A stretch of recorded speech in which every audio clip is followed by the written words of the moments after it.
Wembanyama spent an entire finals trying to physically break Jalen Brunson. Shoves, elbows, crowding his landing space, using his massive 7'4" frame to intimidate. And the referees, they let it happen. Time after time, whistle after whistle that never came. And when it was all said and done, when the Knicks completed yet another comeback and secured New York's first championship since 1973, Wembanyama walked straight off that court without shaking a single Knicks hand. Not one. And then, as if that wasn't enough, he ended his final press conference of the season with 5 words that have the internet absolutely buzzing. Appreciate y'all. See y'all never. We are going to break every single piece of this down today. The dominance of Jalen Brunson, the physical dirty play that the referees chose to ignore, the blatant lack of sportsmanship after the game, and what that press conference moment really reveals about where Wembanyama's head is at right now.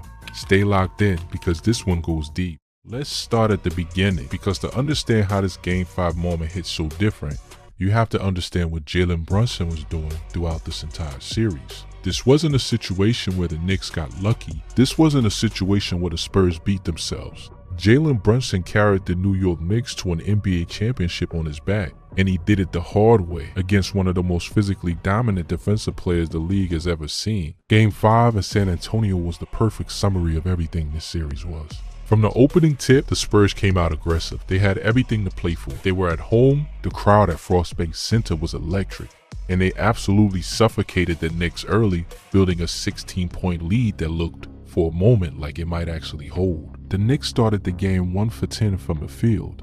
In the early going, Brunson was the only Knick who looked like he belonged in the same building as the Spurs. He scored 16 of New York's first 37 points in the first half, single-handedly keeping the Knicks in a game where everyone else on his team was ice cold. By halftime, this was a physical, grinding defensive war. Wembanyama had already recorded 5 blocks heading into the second quarter. He was altering shots, controlling the paint, doing everything in his power to make Brunson's life miserable. And yet Brunson just kept coming. That is the single most underrated quality about this man. He does not flinch. Not from a 7'4" alien, not from a hostile road crowd, not from anything. In the third quarter, Brunson had 30 of his team's 65 points. You read that correctly. 30 points, while nobody else on his team could find the bottom of the net consistently.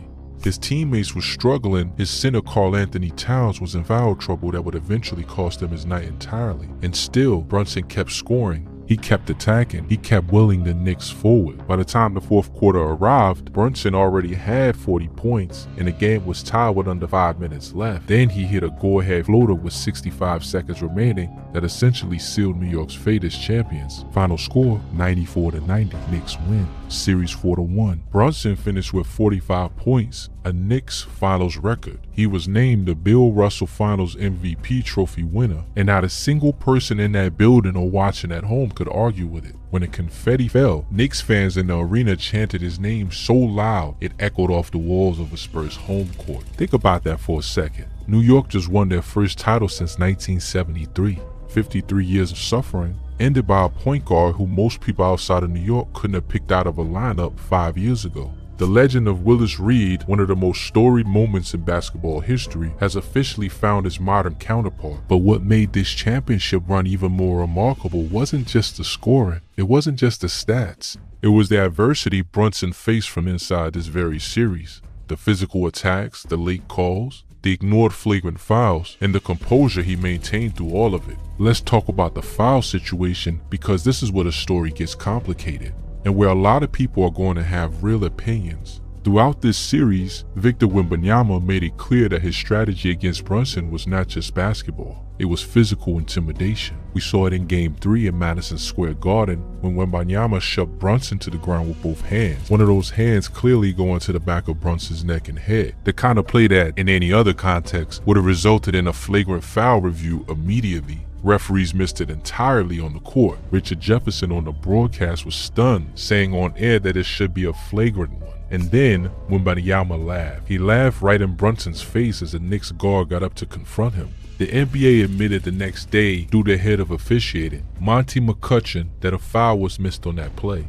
McCutcheon said publicly that it was a breakdown in referee positioning, that they had 2 people watching the ball and nobody watching the off-ball contact. He admitted the miss, and yet the league chose not to upgrade the incident to a flagrant foul retroactive. They let it go. Wembanyama walked away from that with no punishment. Now here's why that matters more than people realized at the time. Going into Game 5, Wembanyama was already sitting at 3 flagrant foul points for the entire postseason. He had received a flagrant 2, an ejection early in the playoffs for elbowing Naz Reid of the Timberwolves during the second round. Under NBA playoff rules, 4 flagrant foul points triggers an automatic 1-game suspension, so Wembanyama was 1 play away from suspension heading into the biggest game of the series. Then, in the third quarter of Game 5, it happened again. Brunson rose up from the top of the key to hit a 3-pointer. As he released the ball and left the floor, Wembanyama moved his foot into Brunson's landing space. If you've watched basketball long enough, you know exactly what this rule is. It was instituted after Zaza Pachulia moved his foot under Kawhi Leonard in the 2017 Western Conference Finals, causing Leonard a serious ankle injury. The rule is crystal clear. If a defender moves into a jump shooter's landing space and impedes their ability to land safely, it is a flagrant foul. No debate, no gray area. Brunson made the 3, then he came down and immediately felt his ankle buckle from landing on Wembanyama's foot. He was visibly in pain. He got up and pleaded his case to the nearest referee. Coach Mike Brown came off the bench furious, confronting the officiating crew about the no call, and still no call, no review, nothing. The entire internet lit up. NBA analyst Tom Haberstroh called it out immediately, saying Brunson had every right to be livid given the injury potential, the perceived favoritism, and the scoreboard impact of a missed call that consequential. Bill Simmons described the missed call in terms that cannot be repeated on this channel. NBA insider Mark Stein noted that if the call had been made properly, Wembanyama would have been suspended for a hypothetical Game 6 on the spot. Now let's think about what the referees were actually protecting here. If they call that flagrant, the correct call by every reading of the rule, Wembanyama gets his 4th flagrant foul point, gets suspended automatically, and misses Game 6. The series goes to Game 6. The league keeps the finals alive for 1 more game, more revenue, more eyeballs, more ad dollars.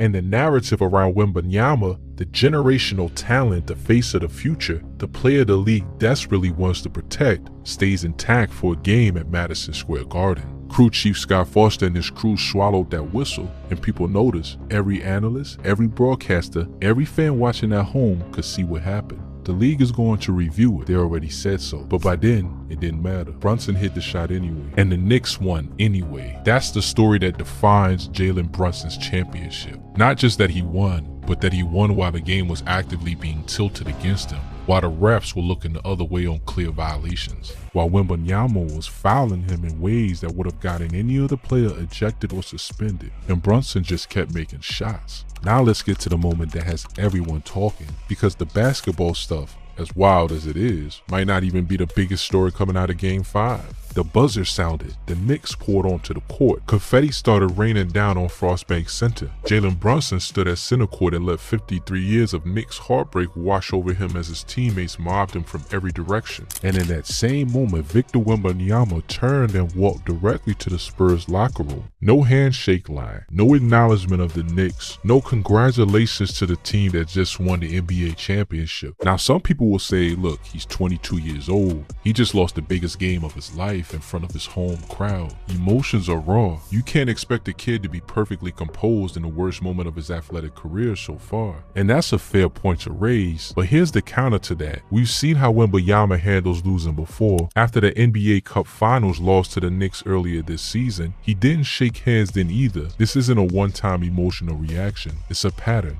And the basketball world noticed. Social media was immediately flooded with reactions from fans and analysts alike. People pointed out that even in the heat of the moment, even after devastating losses, the greatest players in history have always found it within themselves to show that basic courtesy to the team that beat them. You walk down the line, you say good game, you acknowledge what the opponent accomplished. That's not weakness, that's the mark of a competitor who understands that the game is bigger than any one moment. Michael Jordan did it. LeBron James has done it through some of the most painful losses imaginable. Even in 2011, when LeBron was at his lowest point after losing to the Mavericks, he shook hands. Even in 2023, when Nikola Jokic and the Nuggets won the championship, every player on the losing team found the class to complete the handshake line. Wembanyama couldn't do it, wouldn't do it, and instead he just disappeared into the tunnel while New York celebrated around him. One fan on social media summed it up perfectly, noting that Wembanyama had a problem with Brunson all series long, that the Spurs followed his lead, and that this was not even the first time he refused the handshake after losing to the Knicks.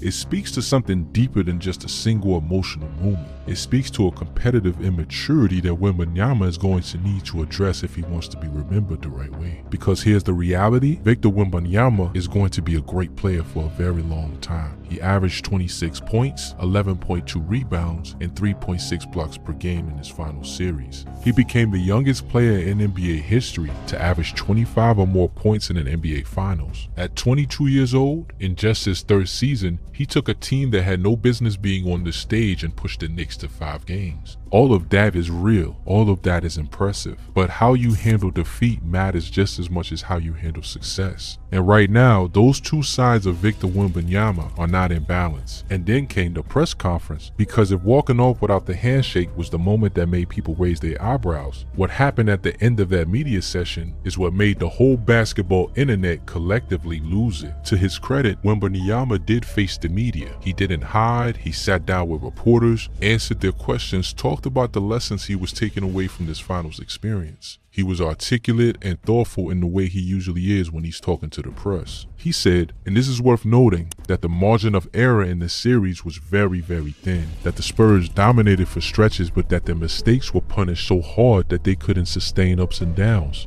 I learned one of many things I learned is the margin of error is very, very thin. Our domination stints are absolute.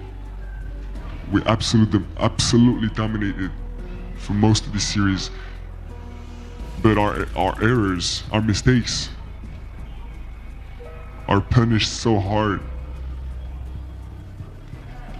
that we can't have ups and downs like this so much, you know. He acknowledged that the Knicks were veterans who knew how to finish games. All of that honestly was mature and accurate, but then a reporter brought up the historical context of winning a first championship. They pointed out to Wembanyama that Michael Jordan didn't win his first ring until his 7th year in the league. LeBron James waited until his 9th year. Both of them were criticized early in their careers for not being able to win the big one. You understand the history of it. It took Michael 7 years. It took LeBron 9. It took Jerry West 12 years to be a champion. Not even the greatest ever. It's not immediate. Wembanyama's response to that comparison was pointed. He said he didn't think it compared. Whether that was confidence or something else, you can decide for yourself. And then, as he stood up to leave, ready to close out what had been an emotional and difficult press conference, he looked at the assembled media and he said, "Appreciate y'all, see y'all, never." Appreciate y'all, see y'all, never. The room went quiet for a second. Then the clip hit social media, and within minutes, it was everywhere. Now look, on one level you could read that as dark humor, a frustrated young athlete expressing that he never wants to be in a losing finals press conference again, that he's coming back and when he does, he'll be on the winning side. Some people gave him that interpretation, and it's not completely unreasonable. But combined it with walking off the court without shaking hands, and the pattern of incidents throughout this series, the shove in Game 3, the laughing in Brunson's face, the landing space foul in Game 5 that the refs ignored, and it paints a picture of someone who is still learning what it means to compete at the very highest level with the kind of grace the moment demands. See y'all, never is a fascinating statement when you think about it. On one hand, it's petty. It's the kind of thing a kid says when he loses a pickup game. It's not what you'd expect from someone being positioned as the next face of the NBA. On the other hand, maybe it's a warning. Maybe Wembanyama is telling the basketball world that the next time he shows up on this stage, he's going to do whatever it takes to not be sitting in that chair again. And if that's the fuel that drives him, then the next 5 to 10 years of his career are going to be something to watch. But let's circle back to Jalen Brunson, because his response to all of this throughout the entire series is the real story of character. When Wembanyama shoved him in Game 3 three and then laughed in his face, Brunson walked away and got back to business. He scored 32 points in the loss that night and said nothing in the press conference that added fuel to the fire. 8 words. Whatever you saw is what you saw. He let the tape do the talking. He let his game do the talking. And when the refs missed the flagrant in Game 5, Brunson made the 3 anyway. He was in pain. He came down on another player's foot and could have been seriously hurt. He still made the shot. He still went back on defense. He still hit the go-ahead floater in the final minute. That is who Jalen Brunson is. That is the competitive makeup of the man who just won New York's first championship in over half a century. He doesn't need the drama. He doesn't need the attention. He doesn't need Wemby to shake his hand for him to know what he accomplished. The Bill Russell Trophy sits in a display case. The championship banner is going to hang in Madison Square Garden. That is all the validation Brunson needs. And here's something that the people writing off Brunson for years need to sit with. There were people, real analysts, real commentators, who questioned whether Jalen Brunson was a legitimate #1 option on a championship team. Not good enough, not big enough, not talented enough to carry a team deep into the playoffs. This finals put all of that to rest permanently. He carried a team to a championship in 5 games. He scored 45 points in the closeout game with the weight of the entire city of New York on his back. He did it against one of the most physically imposing defensive players the game has ever seen. And he did it with the referees actively failing to protect him from plays that crossed the line. If Brunson had played for the Spurs, if it had been Brunson on San Antonio's side getting shoved and having landing space violated with no call, we would never hear the end of it. But because it's the Knicks, because it's a market that gets complicated feelings from the rest of the league, there's this strange impulse among some to minimize what he did. Don't let that happen. What Jalen Brunson did in this finals deserves to be celebrated for exactly what it was. One of the great individual playoff performances in the history of this sport. Now let's zoom out and talk about what all of this means going forward, because the implications of this series ripple far beyond the trophy ceremony. For the Knicks, this is a transformative moment in franchise history. The last time they won a championship, it was 1973. Richard Nixon was president. The Vietnam War was still being fought. Generations of New York basketball fans have been born and grown old without ever seeing their team win. And now it's done. This city is going to celebrate in a way that Manhattan hasn't seen in decades. The parade, when it comes, is going to be one of the great sporting celebrations in New York history. For Jalen Brunson personally, this cements his legacy in a way that nothing else could. He is now a Knicks legend. Full stop. Willis Reed had his moment. Patrick Ewing had his career. But Brunson has the ring. He has the finals MVP. And he has this series where every obstacle the basketball universe could throw at him, he overcame. His place among New York's all-time sporting greats is secure. For Victor Wembanyama and the San Antonio Spurs, the future is genuinely bright despite all of this. Dylan Harper was brilliant throughout this postseason, playing like a star well beyond his rookie year. Stephon Castle showed flashes. The Spurs have a core of young talent that, with Wembanyama at the center of it, should be back in this conversation sooner rather than later. Wembanyama himself said this was the biggest learning moment and the biggest lesson of his life. Biggest lesson of my life, the biggest learning moment. I can't tell exactly what the lesson is, but we're learning from that for sure. I'm learning more than any other time in my life before.